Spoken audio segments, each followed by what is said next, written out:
Hello, welcome back to another episode of Tam Tonight. Thank you so much for stopping by, hanging out with me this week. Episode 12, I believe this is. I could be wrong. I don't know. I think it's 12. So, thank you. We are up in subscribers. I think that we might be at 100 now. So, wow. Thank you so much. I really don't know what to say. I'm telling you, when this is over, like, we're going to have a Tam Tonight barbecue. Oh, God. It's finally hot here in California. I don't know what was going on. It was very rainy. It was very cold all the way up through April. That usually doesn't happen here, but now the sun is out. It's like in the 70s, 80s, 90s even. So summertime outfits, we are here even though we're going to be stuck inside still. Don't want to talk about coronavirus anymore. I'm over it. I'm done. I'm tired. I'm ready for the narrative to like move on to something else.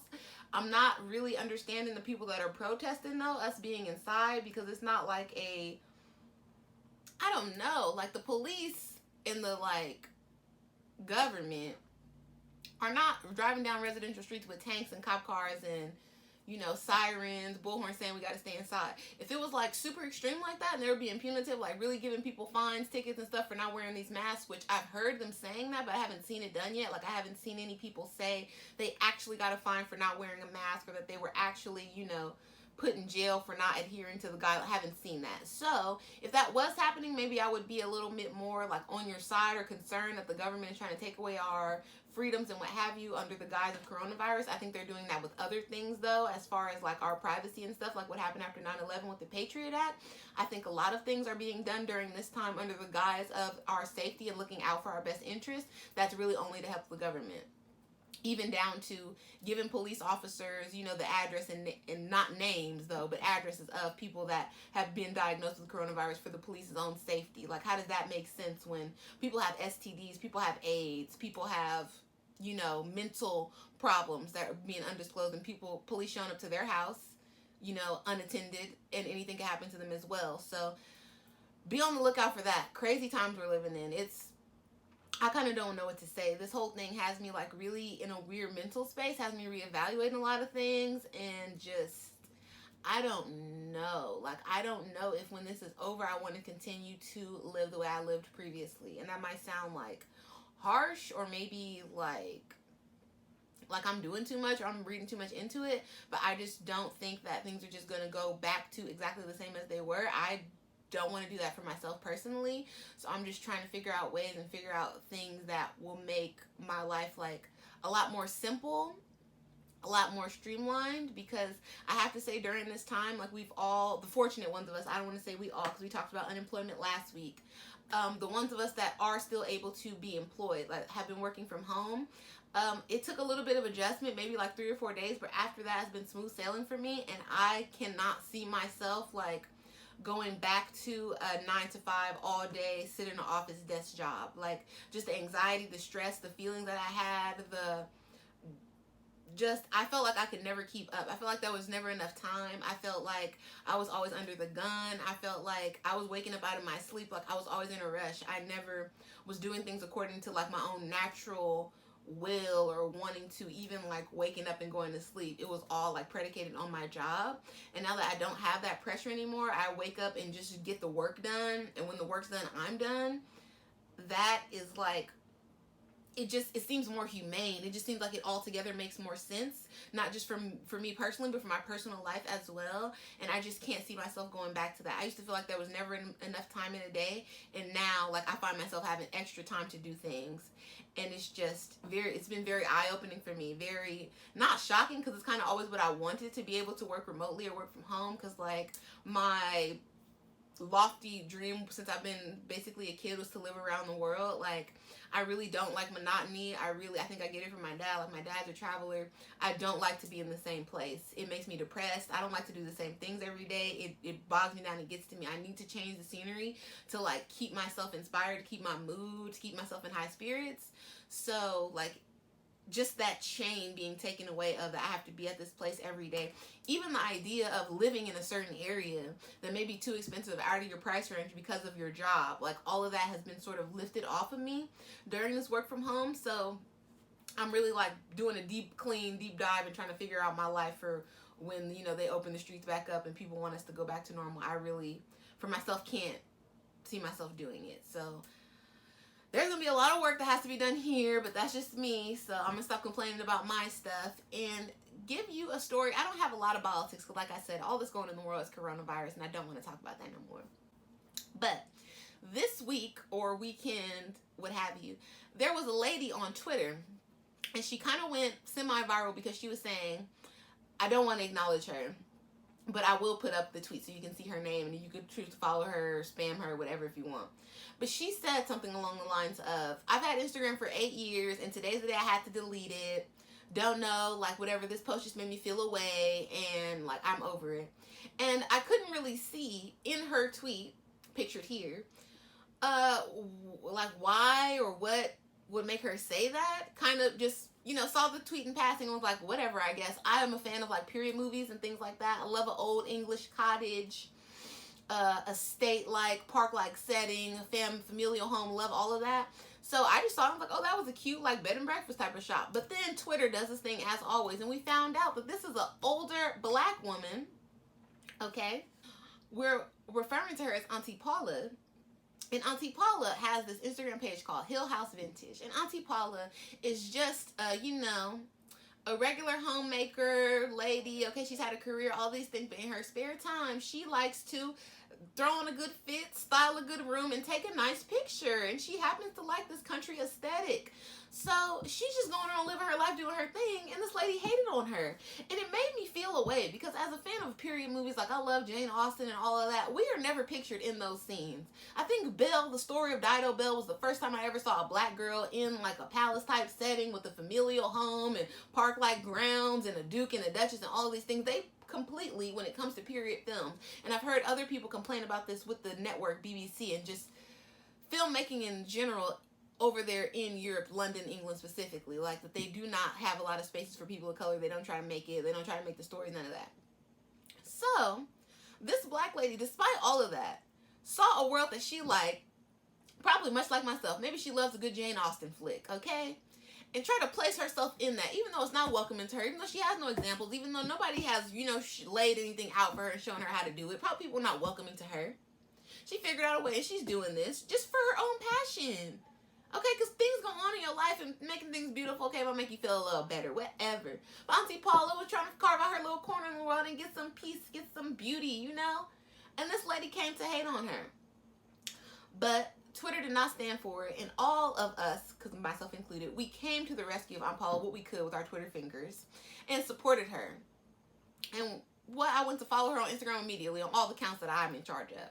Because this is the aesthetic I'm talking about. Carefree, joy, black joy. And I also like the fact that somebody pointed this out. And this is like the thing that people don't ever think of, especially when it comes to women. And I kind of think it's sad, but I want to make it a point for myself to be different and be the change I want to see. This woman married, several children, and ain't none of them on this page. Because I have been on many a man's Instagram, Facebook, social media, whatever, and this man have a full family and ain't nobody on there. If anything, it's the kids and he act like the wife is dead or like she insignificant, she don't exist. I love that this lady carved out her own space for her own self, and it's 100% Paula. Like, this is Paula's corner of the world. We're advertising Paula. This is about me. Because women oftentimes get the pressure that they need to be like this superhuman, super do-all, know-all, be-all thing. And, like, their life has to be about their family, especially when they have one. And why isn't it okay for Paula to just be herself?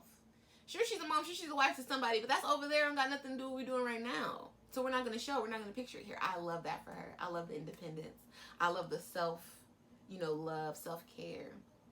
And I want to read to you a little bit of her Instagram post after she kind of got wind of what happened. Well, it's been the strangest 24 hours I've ever experienced on social media. It started with a Twitter rant using my picture as an example of what is wrong with Instagram. The author has since contacted me privately and apologized, and ended with an incredible outpouring of love, support, kindness that I will be eternally grateful for.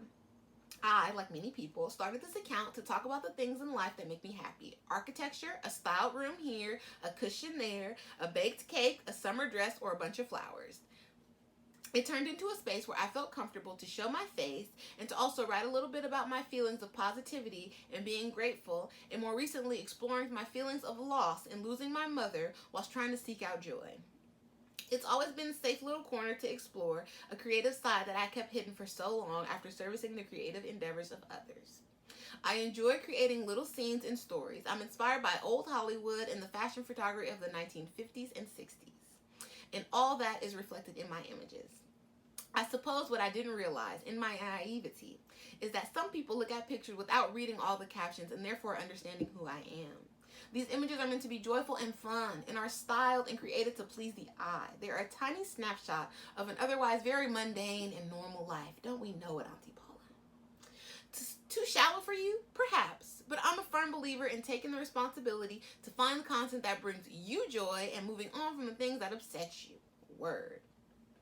I just want to thank each and every one of you who understands that and who came out in droves to follow, cheer on, show solidarity and support.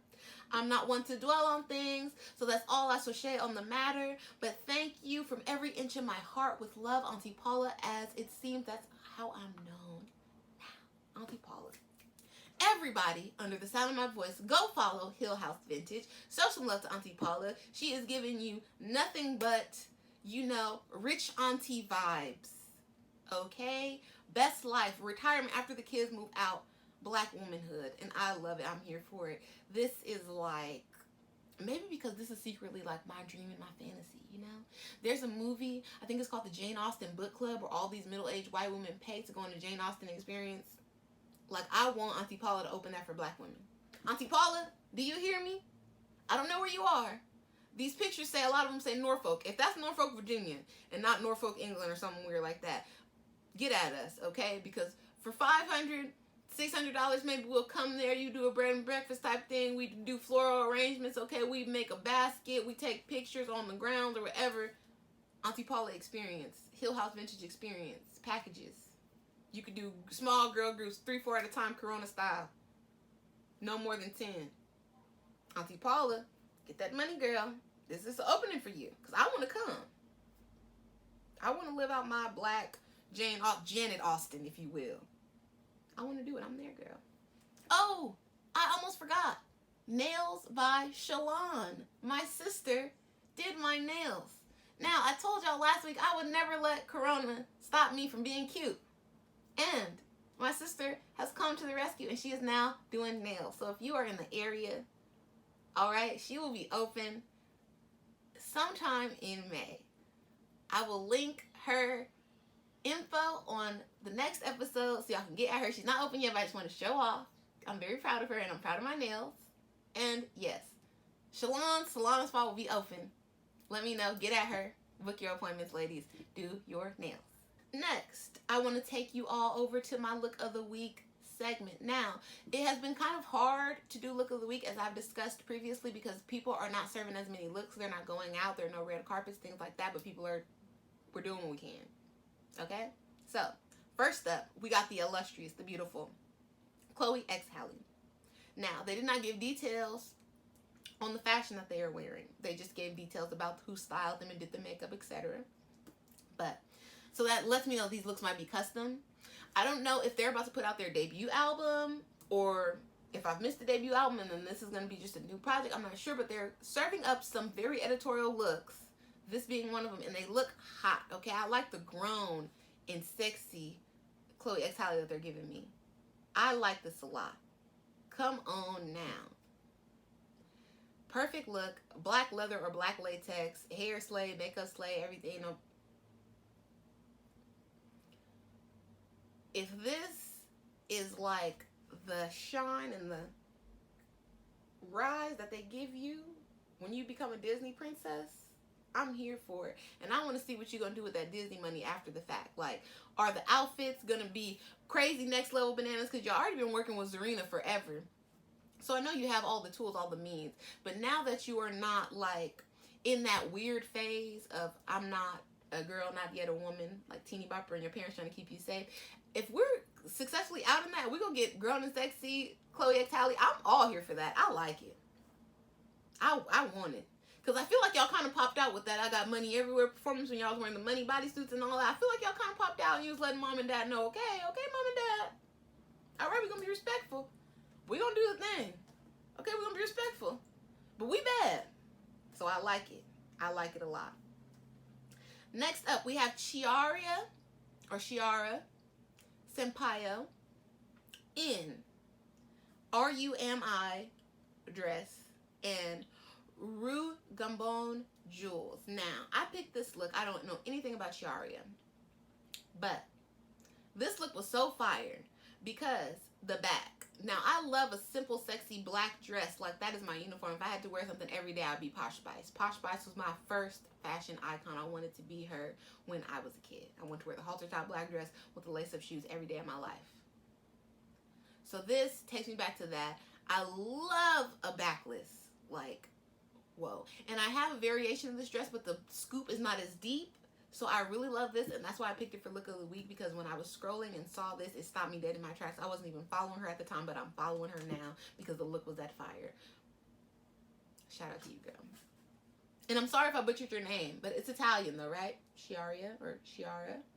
Next up, we got Samaria Leah. Now, Samaria is LL Cool J's daughter, and we featured a look that was like, it included pants from her brand, but we did not include a look from herself yet, I think. Okay, but she's giving us quarantine cute, quarantine sexy out at the gas station in her reworked vintage one without end top, black and orange Jordan 1s high top, and I assume that the Levi's cutoffs are from her own brand.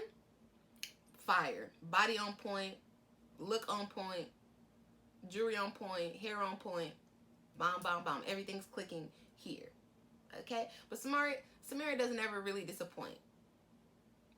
And she's friends with Elisa. Elisa has been on here before, and both of them slay together. So if you want like a package deal, best friend goals, follow them both. Samaria and Elisa goals. Next up, we got B. Simone. Now, B. Simone didn't tag any of the items in her look because it's very low-key, but I assume it's like some Pretty Little Thing, maybe some Fashion Nova, maybe some H&M, because it's very, very low-key. But I love the top, like the sweats, the off-duty look. Braids is cute, makeup is cute, and it's just like, that's what we should be wearing right now as it gets hotter. We're still in quarantine, because it's like, it's nowhere to really go to try to stunt, but you should still try to be cute at all times. And I think B. Simone, check, she did that here. You look cute, girl. And last but certainly not least, we have Carolina Lindo in a beautiful Lioness Official brown look. Now, this is another one that I wasn't following her before, but I'm following her now because this look was so fire. And when I saw it at first, I thought it was kind of black, but it was chocolate. I love that top. And that top just takes me back to a simpler time, like when I could go on vacation, I could do things, maybe get on a cruise, maybe hit a flight to Miami, you know, it gives me that vibe. So I want this look. I can't do brown. She killed the brown. I can't do brown. I could maybe do a like fuchsia sort of thing, like a jewel Tony. I could do a red, and I could definitely do a blue. Get at me. I'm going to be on the Lioness site after I record this because I need to see about this look. I know we can't go outside no time soon, but when we can, I want it to be in this look. Fire. And that's that for my Look of the Week segment. Now, we're going to go over to my 106 in Parking Lot segment. This week, we have a very special treat. I got to interview a new artist. He goes by the name of Kengdom. He's from Memphis. I know him personally. I don't want to give it all up. There's some familial connections, but I love Kengdom. His has 2 new songs, and we're going to talk about them in the video following. So let me know how you like it. For sure. So are you in Arizona or are you at home? I'm in Memphis right now. Yeah, because they kicked y'all out of school, right? Yeah. Terrible stuff. I know it like takes away the little bit of independence that you have being in college and like having your own life and kind of I was because I live with my brother in Phoenix, so it was like, you know, I could do whatever I want out there. Yeah, and then you come back to the parents and they just like, back to the parents, man. They forgot that you graduated and all that. They're like, where are you going when you're coming back? What are you doing? Yeah, all of that, bro. Yeah, life like doing all that. It's a lot. So you're going to ASU, right? And you study music, or is it like a specific designation that you have? I don't go to ASU. I go to it's almost like a trade school. It's called Craft Conservatory of Recording Arts and Sciences. I'm studying like audio engineering. Okay. So if you didn't get to make your own music, you would engineer for others, like. Yeah, for the most part. Okay. Yeah. Okay, cool. So with doing that, and of course, like when you're in school and you're learning stuff is very hands-on, did that make you want to, I know you made your own music beforehand, but did Yeah. that make you like get a lot more ideas of maybe what you have, like what you were doing before that maybe wasn't that professional or didn't sound the best, and now like Yeah, you have more exactly. knowledge and tools, so you're like, oh, I could have tweaked this one thing and made it way better. Yeah, But like, exactly. I'm actually able to like record my own self. okay, that's cool. Yeah, I record all the music that I put out, I record myself. That's pretty cool. It's So it's mixed by somebody else, but like I have an engineer in Phoenix who does all my mixing work, and he helps me with like a lot of my ideas and stuff. All the recording and writing, I do that at home by myself. okay, that's cool. Yeah. All right. So, to tell the people a little bit about you, what would you like to say? I don't know if you want to be referred to by your regular name or by your stage name. I don't want to give it away. I So, mean, I can go by my stage name. My stage name is introduce Kengdom. yourself, Kingdom. All Yeah, right. And yeah. how long have you been doing music officially? Say again. How long have you been doing music officially? Um, I've been doing music uh as Kingdom for probably about, I say, 4 years. But Okay. like, I was in a group. I was in a rap group for like 2 or 3 years. So that's what I And remember. yeah. When I met you, that's when I was doing that stuff. Yeah. But I was making solo music on the side, but not as much as I'm doing now. So Hmm. it was like when I got to college is when I started like really digging in on like making my own music. So probably about 2 years ago when I like really started like owning my craft as Kingdom, like as myself solo. Okay, that's cool. So was it like a big transition from being with the group? There was three of y'all, right? Yeah, at first it was 4, and then it went to 3, and Okay. then yeah. So, like, was that a big transition in being with the group? And, like, because I know you guys did shows and all of that. You guys were getting a little bit of traction. Was it different or kind of scary to branch out on your own and being like, I don't have that kind of support? Or, like, even I remember when Beyonce talked about going solo and she's like, I'm on the stage and I'm by myself. And it's kind of different. See, like the thing is, like it was like I wouldn't necessarily say I was scared because like I wasn't really scared because I've always been able to like have a stage presence. You know Mhm. what I'm saying? Like I performed a lot as a kid. Like um In I church, was on. right? I mean, yeah, church too, but I was on a TV show here in Memphis when I was like a tot. I was like 11, Okay. 11, 12. Yeah, I used to be on this local TV show, so it was like I like I was acting and stuff back then, and then when I got to high school, I started doing plays and stuff like that. So it was like I've always had my own personality on the stage. Okay. So it Maybe wasn't like no big it Danny Day wasn't. ripoff. Yeah, in terms of performing, like Yeah. making music was a little different because it was like, whoa, like you know what I'm saying? Like when I was in the group, it was like I'll write a verse for myself and then I'll write a hook. Everybody else write their own stuff for the most part. Hmm. But it was like now I'm writing like whole songs where I gotta do 2 or 3 verses, a hook, a bridge. Like it's like, whoa, okay, this is a lot on myself, but like, this is what you gotta do. And then I ended up getting good at it. So, you know. So do you like it now? As a person that I like have a weird love-hate thing with groups. Like I like a group because of the creativity and like the teamwork and you get to bounce ideas off of each other. But sometimes a group can get tricky because it's like you don't really get to have your own full voice because you gotta let those other people weigh in and be respectful of that. So do you kind of like it more now that you're by yourself and you get all of like the risk and the reward, or did you kind of like that bouncing ideas off of each other? I like it way more by myself.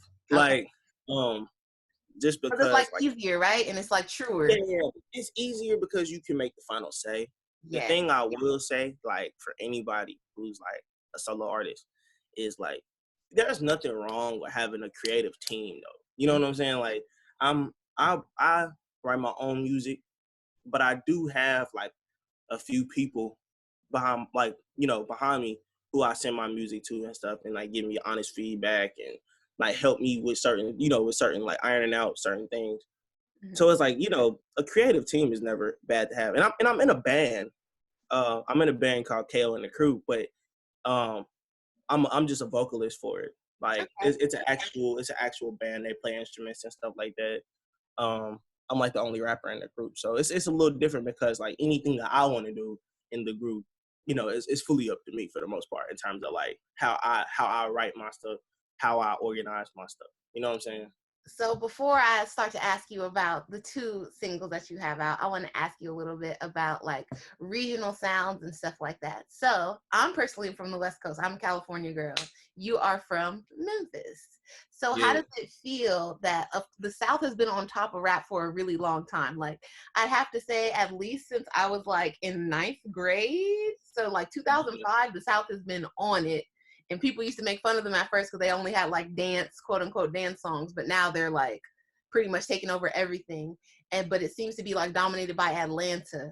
Before it was a little bit more diversity in the place. Like it was people from Mississippi. It was like we had Big Crit. We had a bunch of different people. We had people from Louisiana. But now it seems like Atlanta dominated. How does it make you feel being from Memphis? Like, do you feel like Memphis has its own sound? Y'all got Yo Gotti. Y'all got Moneybagg Yo, but it's still, to me, from California, it seems like, oh, that's all the Atlanta sound. See, like the thing people don't give Memphis enough credit for is the fact that, you know, 3 6 Mafia came from here. That's true. And like they was running the rap game for a long time. Yeah, Poppin' My Collar. That was my 9th grade song. Yeah, 3 6, and you know, Project Pat and stuff like they came straight from Memphis. Okay. And so it's just like, but the thing is like, Atlanta right now for sure is the hub of Southern rap. You know what I'm saying? But like maybe it was something about 3 6 Mafia and the time that they came out. For whatever reason, I think a lot of people associate them with Texas and like UGK, Bump B, all that. I don't know why, because they straight from Memphis and like they rep the 901 for real. They did, so, in their music videos and all that, they really did. But for whatever, that like escaped our minds. Yeah, nah, they straight from here. They still, you know, they still rep Memphis. But to answer your question though, like I feel like rap is starting to get like more diverse, even in the Southern like styles, because it's like there's a lot of people who come from Atlanta, like. Yes. But the thing is, it's not all trap though. Like, you know what I'm saying? Like there are some. Well, no, they have a lot of different sounds, but it just seems like it's all from there still. Yeah, they all from Atlanta, you know. But thing is, like Memphis and Atlanta, they seem to have a good relationship. Yeah. You know what I'm saying? And I like that. You know, Outkast, that's like my favorite ever, and they from Atlanta, so it's just like. You know, like it always feels like, you know, the South is not even just about like one city. It's just more so about like the region, you know? Yeah, the region. It's like y'all pack that punch all together and came and kind of took it from West Coast and East Coast. And y'all are not seen as like a novelty or a joke anymore. Y'all pretty much run. Yeah, it used to be considered a novelty or a joke for some reason, but it's just like, you know what I'm saying? Like now, I think it was because like just being a little bit older than you and being like a child of the 90s, when the South came, it was like they had such a different look from everybody else. And it's not like from a place that has like a Hollywood or a New York City type of thing. So and they talk different. Super different. So it was like, oh, he has on like for example, not Cash Money, but No Limit Soldiers. Oh, they all came in that army outfit, and it was like, I don't know. Louisiana, yeah. So yeah, I think people just associated that with it, and then later on it became like the snap music and the dances and all that. Where, you know, LA, we had Straight Outta Compton. Yeah. So people were like, ew, that little kid music, the South music, but it was party music. Yeah, it was different, but you know, some real talent came out of there for sure. Yeah. So. And now, like you all, people like yourself, young people, are coming with, I think, is a new style of rap that kind of isn't something that we've had a lot in the past. So before, you know, the things that are the most popular in rap, we glamorize like drugs, crime, money, degrading women. This new kind of genre of rap that I think your age group and a lot more people are bringing forward is kind of just like fun music, and I don't really have to like be super hard. I don't have to like have been to jail or been shot like 50 Cent. Like before, there was criteria to be a rapper. Like you had to have a hard life. That's a fact. Now it's like you could just be yourself. Maybe it was like the J. Cole being a college kid and Drake being like a TV kid like yourself. Coming up and rapping, that it became more acceptable, and it's more like about your style now and your persona. So what would you say your style and your sort of persona is, or like that you're trying to build towards? See, like with me, like I'm really just like a chill type of person. Like, you know what I'm saying? I'm not really a partier, you know what I'm saying? I'm not really like, I don't really do drugs or no like drinking or anything like that. Like I'm more so just like a really chill dude, but I do observe a lot of things, you know what I'm saying? Like I'm very observant. And so like really like my music is really just like about life itself. Yeah. Like and like the thing is like the type of music that I enjoy is music that I can like vibe to and just drive around to and just kick it, you know what I'm saying? Like just that type of music, the type of music that you can, you know, just vibe with your homies with, smoke, kick it, you know what I'm saying? Like that type of music. And that's the music I like, because although I've grown up on like the harsher rap, and then I feel like I got a good taste of all the different parts, because I was the 90s and I got the 2000s and I'm in this new wave now. But it's like, I've never robbed anyone. I've never shot anyone. Me neither. You I know, never I've never will. been to Probably, jail. Hopefully I don't go. So those are sort of things that I don't go to music for. Like, I don't necessarily want to hear about that. Now, if it's your story. And like, yeah, like for me, like I listen to like a wide array of music. Like I listen to a lot of old music. And the artists of today that I do listen to, I just like the vibe of it. You know what I'm saying? Like honestly, like that's what all it's about to me, is just like the type of feel. And for me, like I just want to create that feel that's just like this is really easy to listen to. You know what I'm saying? Like I don't have to decipher too much. Like, you know, I tell stories, and I also just like create a vibe. And so it's like all of my songs, they have a story to go along with it. It might not be that deep, but it's a story. And you can just kick it and just listen to it and just vibe, man. All right. So speaking of stories and your personal music, so loud. I don't know. I had a dog in here I had to kick out. Somebody mowing the lawn. Speaking of stories and like music you can vibe to, your first song that I want to talk about is, I think it's No Slacking. No Slack, yeah. Oh, Slack. Okay, yeah. So I picked up on a little bit of things in that song I feel like I could ask questions about, but let's you explain what No Slack is to you first. No Slack to me is just a song. It like, you know what I'm saying? It's just about like shooting for like what you want, you know what I'm saying? Like, and not taking less than what you want in your life. You know what I'm saying? And it's just like, it's supposed to be just a song. Like, it's not necessarily like as deep as like, you know, empowerment, encouragement. It's not even that deep. It's more so just like, bro, like what you trying to do in your life, the vision that you have, execute it, bro. Don't let nobody get in the middle of your vision. That's pretty much what it's about. Yes, I like that a lot. And I did pick up a little bit. I know a little bit about you. So I picked up on some of it, like that your church background and upbringing does come out in your rhymes sometimes, because you make references. Wait. What'd you say? I said, I can pick up a little bit on like your upbringing, and that the fact that you like kind of grew up in church, because some of your references come from the Bible or like Bible stories. Yeah. So I think it helps the wordplay and stuff like that. And it gives it like, I don't know. It's just something that you can pick out, because even if people aren't religious, largely most of the American people, I would have to say, have like been familiarized with the Bible. So even if you don't know everything, you're not Christian, like you know who Moses is, you get like a Red Sea line, you get all of that stuff, and it just. Was that, I said that in No Slack? I think so. I'm trying to think. But I liked it. It was a good song, and I did pick up on that motivation vibe. And it seemed more like a mantra for yourself, kind of like. Yeah, all of my music for sure. Like I said, like I don't even really. I'm starting to learn how to create music for my enjoyment and not for like everybody else. Just because like I know that there's other people like me in the world who just like listening to smooth music. You know what I'm saying? Mm-hmm. So like I like listening to my own music. So I create music for me to listen to. You know what I'm saying? So smooth music. Oh, what were you going? All I was gonna say was piggybacking on what you were saying about like the Bible references and stuff like that.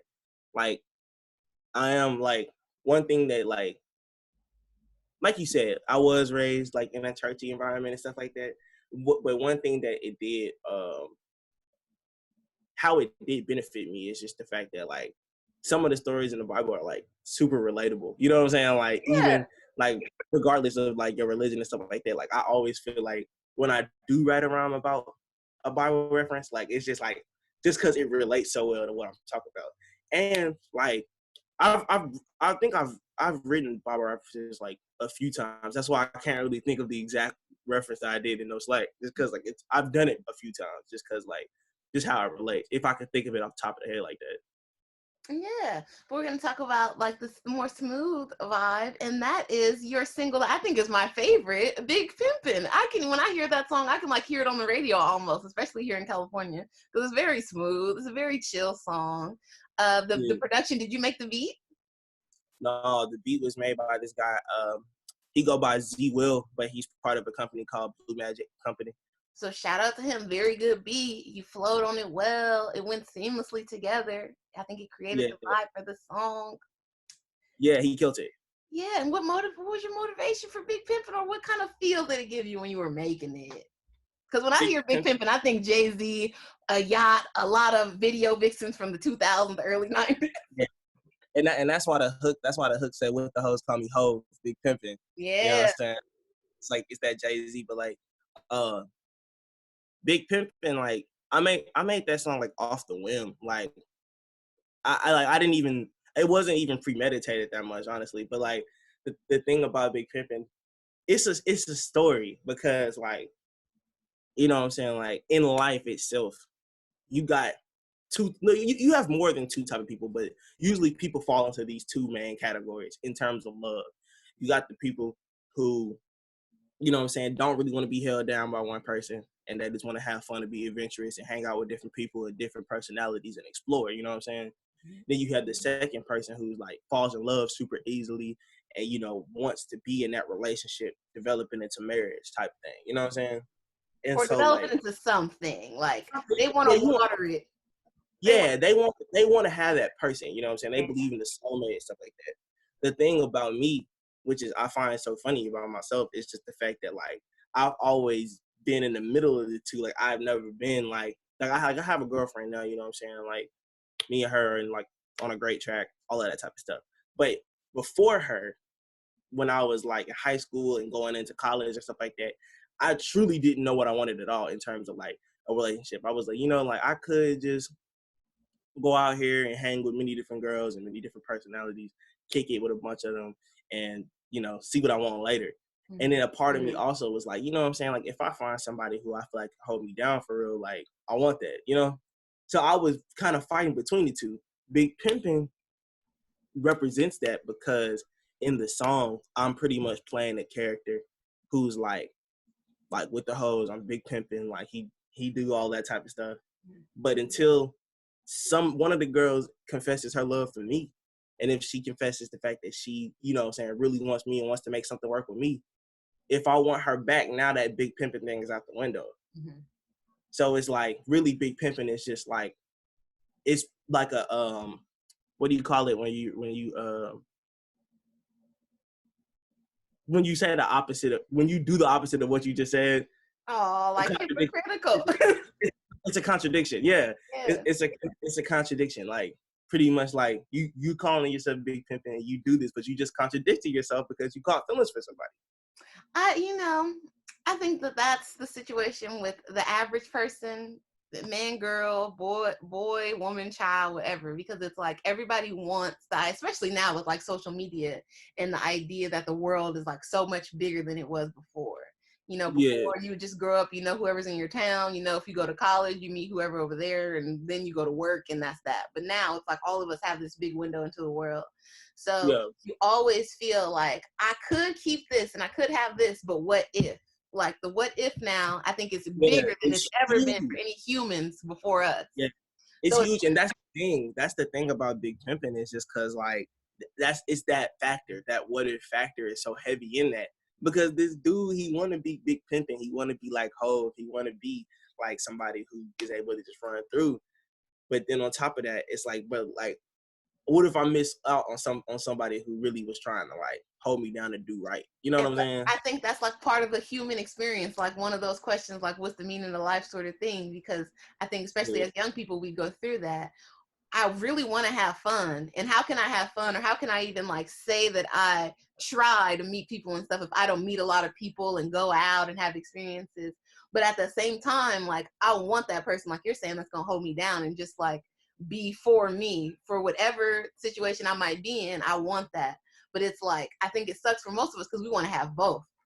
And that's why you said, I've always been the person in the middle. Like, I want to have fun, sure, but if somebody's gonna be real, I'll take that. But I think now it's, we'll take that for how long? I think that's the question. Yeah. Like, There's no way that you can have both. There's no way you can have both and do it right. You can't have your cake and eat it too, you know? Yeah, and it's sad. It sucks. But what we gonna do? That's just the way I go, though, you know? Yeah. I love the song. I think it's so exciting. I really hope that when Corona's over, you make a music video. Because I feel like that song is a summer song. Yeah, I think we're definitely shooting a video. I think I have a few ideas. I think we're gonna release an animated video for it. Oh, that's so cute. Do you know people that do animation? Yeah. Oh, that's right. I've been in contact. We might do both though. We might do animation and also live action, but you know what I'm saying? Like, we got some big plans for Big Pimpin'. Big Pimpin's definitely right now it's playing on the radio in 7 different cities. That's what's up. Yeah, I was listening to it in my car. Telly sent it to me a while ago, and she was like, listen to Kennedy's song, you know, support it, because she knows I have this show. And I listened to it just off of her text, you know, but I didn't like take it anywhere. But I DM'd you like right after, because I know I want to have you on. And I was listening to my car, it just came on. I was like, oh, this song is so cool. And I looked up, like, oh, this is kids. Yeah, that was cool. And like it really taught me to just like not think too much about making music, because it was something that I made it so quick.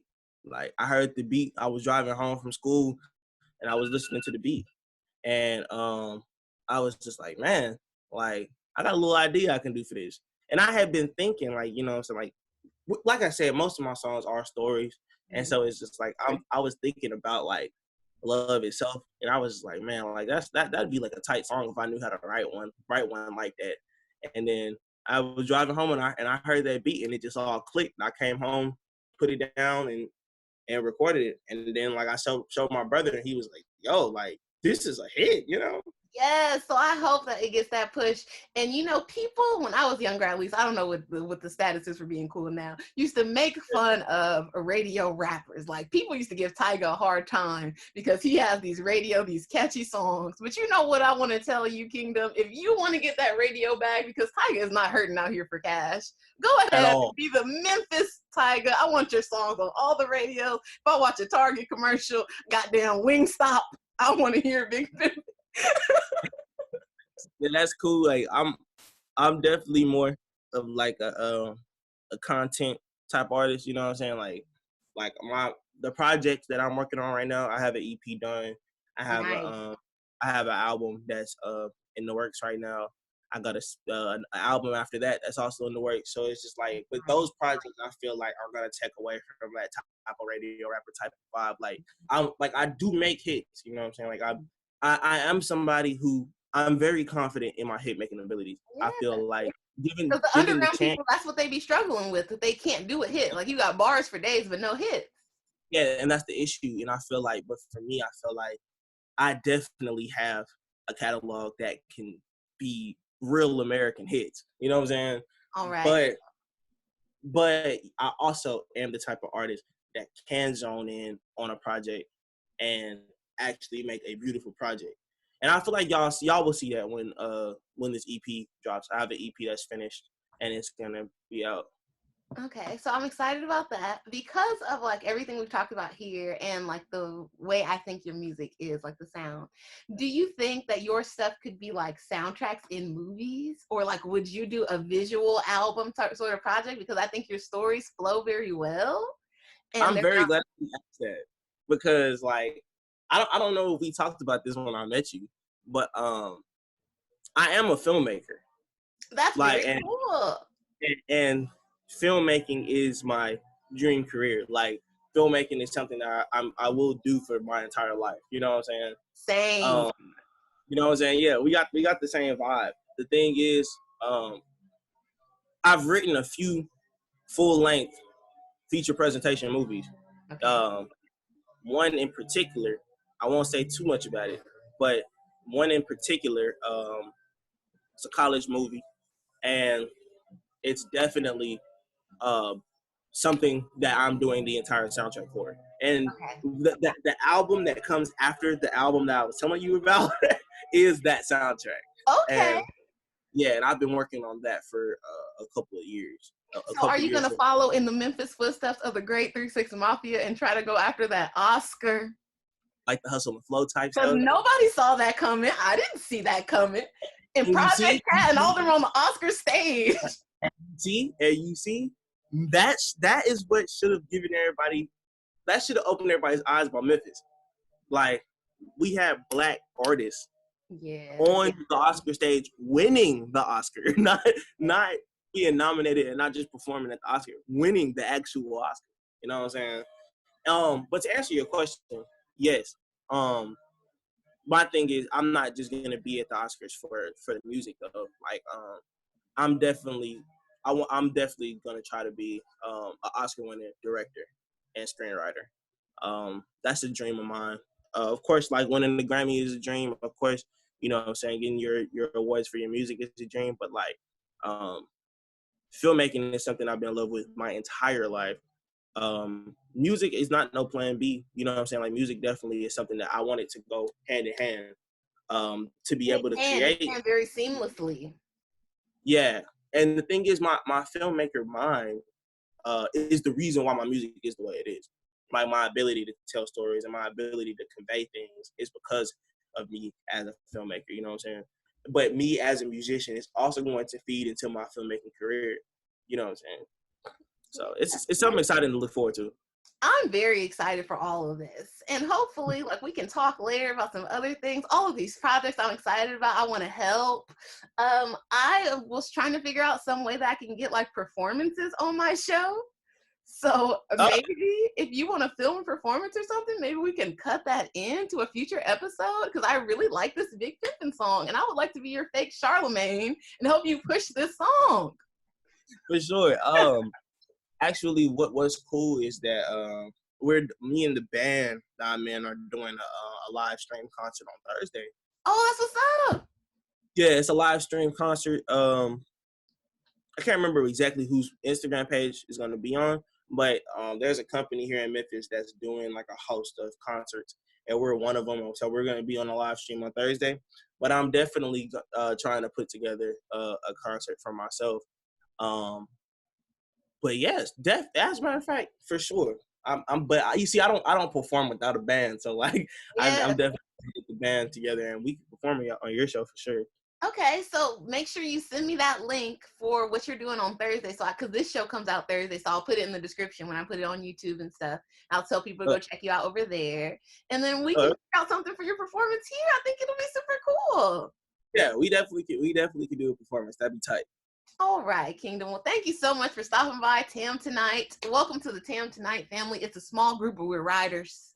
All right? For sure, that's what we do. Yeah, that's what we do. And I will talk to you offline. I'm going to text you. I'm so excited about all this. And Big Pimpin', no slack, stream everywhere. Go support Kingdom. Stream, download, buy. Great artist, up and coming. He's going to be one to watch. And hopefully we get that performance schedule and we get it on the show. Now what I want to talk about is the release. Now this release is a little bit old, but I had too much music packed in that week and I couldn't talk about it, but I did not want to miss the opportunity to give baby her flowers because she definitely deserves them. The great, talented, creative, serve a look all the time, Kari Fox. Now, Kari Fox released a new, I don't know what to call these things, if it's an EP, if it's an album, if it's a mixtape, but I'm going to call it a project. 7 songs called Low Key Superstar, and I'm going to go through them real quick. Song number 1, While God Was Sleeping. This is a fire song. If you know about Kari Fox, you know she has bars. But the bars in this song, as a kid that grew up in church, kind of tapped me a little bit. Like I had to pause it and rewind it. Like, wait, did she say that? And one of those bars was, tried to FaceTime God. He declined. I said, oh, well. Well, he hit me back with the text and said, save yourself. Like, for a church kid, like, that just hits different. I'm sorry if y'all don't feel me. Y'all sinners. Whatever. Next song is a stick up. I Need the Money in My Hand Right Now. I love this song. I love it so much. I wanted her to do like a robbery girl theme video because this is fire. Number 3, we got McGrady. Yeah, it's good. It's like a bop because she's like, getting to the money and I'd rather keep my options. Shake a bitch like McGrady with the Rockets. Like, what? Okay, then we got actors, rappers, and wrestlers. And this song is funny to me because it's like they all play pretend so much. It's like you can't see where the real ends and where the fake begins with them. Like they're all basically the same thing. Actors, rappers, wrestlers, one and the same. All pretenders. The Great Pretenders. Do y'all remember that show? That's how I know I'm getting old. Okay. Freaking and Ballin'. Freaking and Ballin' is my song because it's like a Mike Jones back then they didn't want me. And she like, stop telling your friends that we talking because you see me freaking and ballin'. No. Like when we was kids, we had to struggle. We only had what we worked for. And now that you see me on the come up, you won't be associated with me. No, skirt. Get out of here. See yourself. Now, look at that. Look at that might be my favorite song on this project because, again, it's more Mike Jones vibes. And it's like, you said I wouldn't be shit, but now you all on my dick. Like, look at you now. Wow, look at that. And then she has a funny line in the song where she says, like, you can't fuck with me, nigga. You don't got the range. And I like that because it's like, men always want to talk about, oh, she got to be bad, she got to be this, she got to be that, she got to have this, she got to have that. But what do y'all got to have? You do not have the range to deal with this. Know your place. Know your station in life. That's what Kari's trying to say.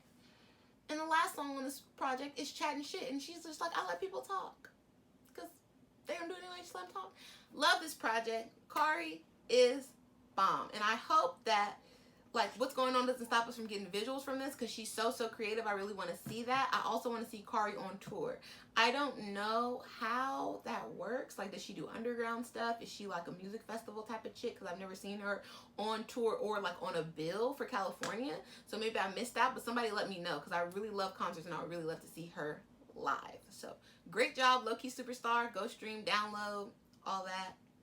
Kari Fox. Then we have the She Already Decided mixtape by Smino. Now, I first heard of Smino because he had this song about Trina, or it was like a tribute to Trina, the music video. I don't know. It was very cute, and that's what like put me onto him. I've seen him a few times on Twitter and stuff like that prior to that, but that's what put me onto his music.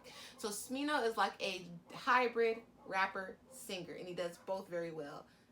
A lot of y'all can't say that, but he does both very, very well. Don't know where he's from, but I like the vibe. So 15 songs. I'm just gonna tell you my favorite. But what I will say before I like pick out my favorites, this project was so well put together and the sound was so good, and just I don't really have anything else to say besides just well thought out, perfectly executed just on the sound. It goes so well together and it flows that there were no skips. I did not feel the need to skip at any time. Some people might complain about that because they'll say, oh, that means that the songs sound alike. But to me, no. To me, that means that it was just planned very well, it was mixed very well, and it flows. So I like that a lot. And my favorite songs, and I like 12 of the songs out of the 15. So that's like only 3 that didn't just reach out and grab me and make me want to write something down. So pretty incredible to me, and that's what I'm saying is a testament to this project. So first song that I like, Fronto Isley. Now, I don't know what that means, but this song is a remix on the For the Love of You with the Isleys, but it's like a weed song, and I really like that. That's my vibe. Sad intro. It's supposed to be an intro, but because these songs are kind of short, it falls into the song category for me, and I just like it, and I like the bit of talking that he does on several of the songs and the way that it blends together. I like it a lot. Okay, then Gotta List. I love Gotta List because he's like, all y'all talk about is the stuff that y'all have now, and it's like, I like this song a lot. Already featuring Jay Baby the Grady, and it's like, I already did this, I already did that, I already did a lot of all the shit that y'all worried about, so what you on now? And he talks at the end about like what I feel like I've talked about on this show before at length, but I really, really believe it. And I go out of my way to try to improve this all the time. Like, I'm not perfect. Not worrying about the things that you can't control. And I don't mean that in a superficial way, but I just really mean like not caring, like releasing it completely, the things that you cannot control, because it does you really a disservice to hold on to and try to worry about it and try to figure it out and try to go through what ifs and scenarios in your head when it's just, it's not up to you. And the thing that he says, and I think it sums it up perfectly, is it's not up to you, like it's above you. So just go on, move around, control the shit that you can control, and everything else throw it out, because it's a waste of your time. Like, trying to figure out that stuff, it could be used on the stuff that you really need to do. So just let it go. Don't worry about it. Cotton Candy, Smino featuring 7 Streeter. Love it. Love the feature. I love me some 7 Streeter. All her music is super good, so go check her out if you're not familiar with her. I know that you remember Can't Stop from years ago with Chris Brown. That's 7 Streeter, so go check it out. Very cute song, very sexy. He mentioned 7 Streeter earlier in the project as like a girl crush on one of the bars, so I wasn't expecting to like hear a feature from her later on, but I really like that. So cute. Love the song. Good Old Julio is my song. Might be my favorite song off the whole project. It's so catchy. It's so cool. Like I said, many of the songs are going to be like integrated into my playlist because they're so smooth and they go so well. But Good Old Julio, like that good old Julio, it always sneak up. Perfect song. Please go listen to it. Check it out. Cabbage. Love Cabbage. It's a Savage remix. And he says, I'm a sucker for cornrows and natural afros. And if you know about music, that's the flip from Nelly, I'm a sucker for cornrows and manicured toes. Fendi capri pants, and look, I keep going. So, love that. Like all the references, just perfect. Then we got Mike Jones. I'm from the time of Mike Jones. 281-330-8004. Hit Mike Jones up on the low because Mike Jones about to blow. That was years ago. And I call Mike Jones right now. So I love this song. And it's featuring Riz Capalati. I hope I didn't mess that up. But love this song. Black Soda is the Baby King bitch sit on my face. I attack that. It's that remix. Love it.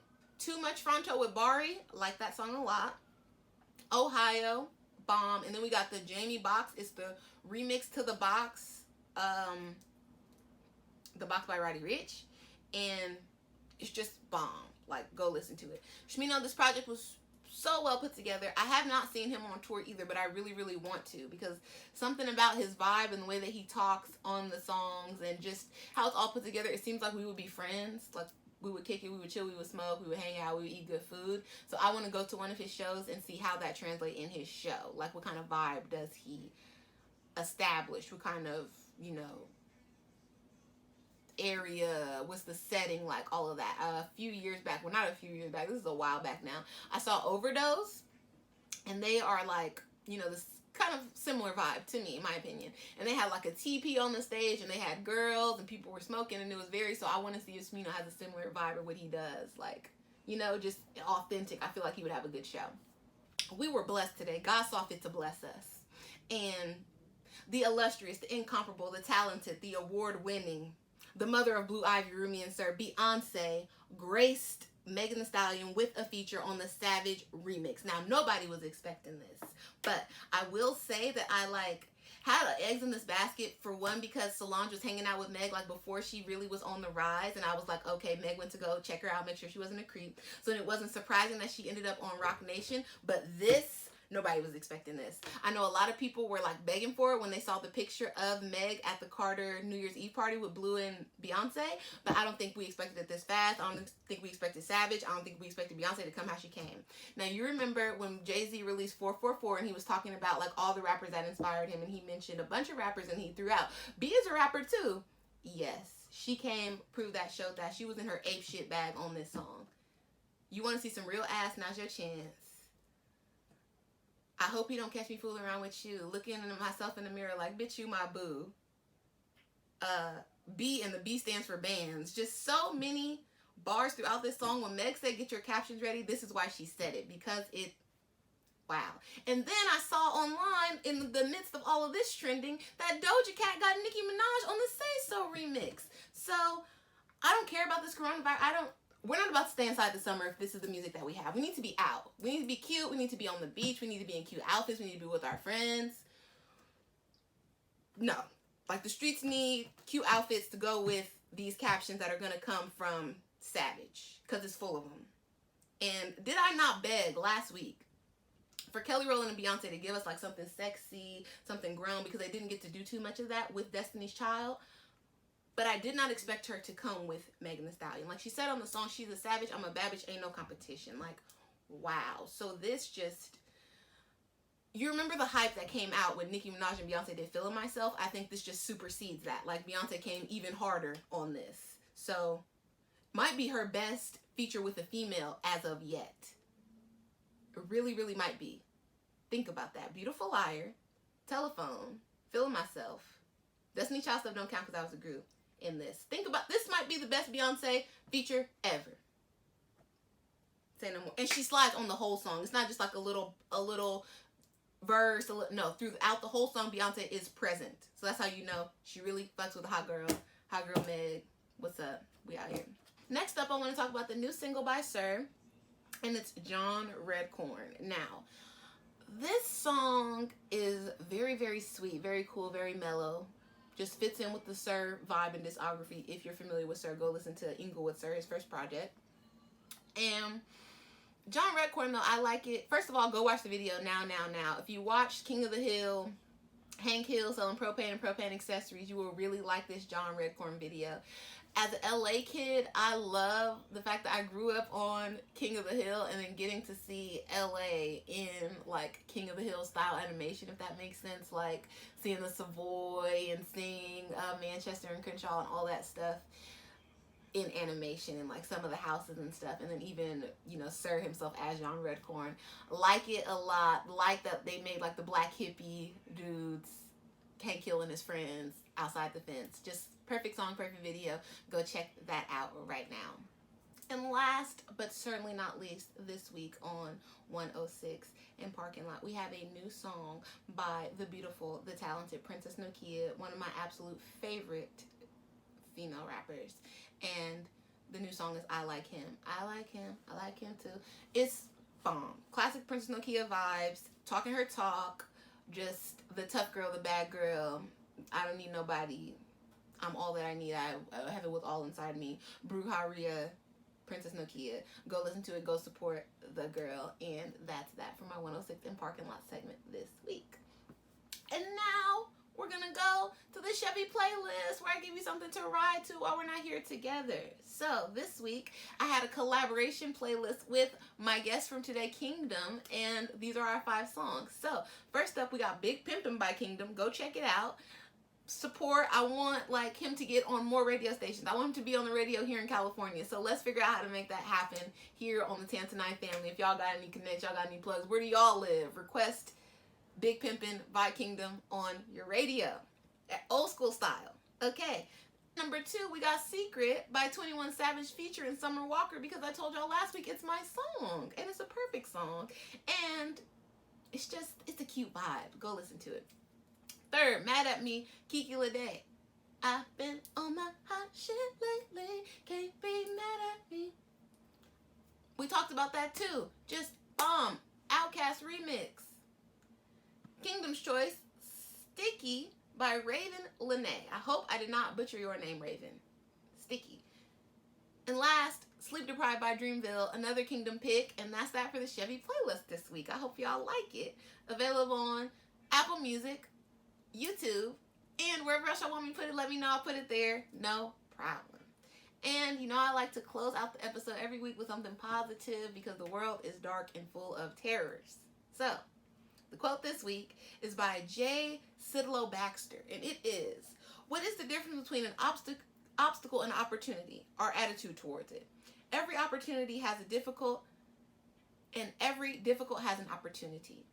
Do not let that be lost on you. Every opportunity has a difficult, and every difficult has an opportunity." Please. I think that Black people specifically, we are like a testament to that if we would just like look inside of ourselves. Think about all the bad stuff that's happened to us throughout history. Not even individual people, but as a group. Think of the things that have happened to us. And individuals have overcome. People have overcome. They've done better. They've exceeded expectations, went above and beyond. And I think that all of us have that strength all of us have that strength inside of us. And if we just pull it out, who knows what we could achieve, who knows what we could do. So get to it. Whatever it is that you think is your work, let's start working on it. And I'll see y'all next week on Tam Tonight. Thank you so much. Please like, share, subscribe, comment. Buy something on Depop. My Depop is popping. And I'll see y'all. Bye.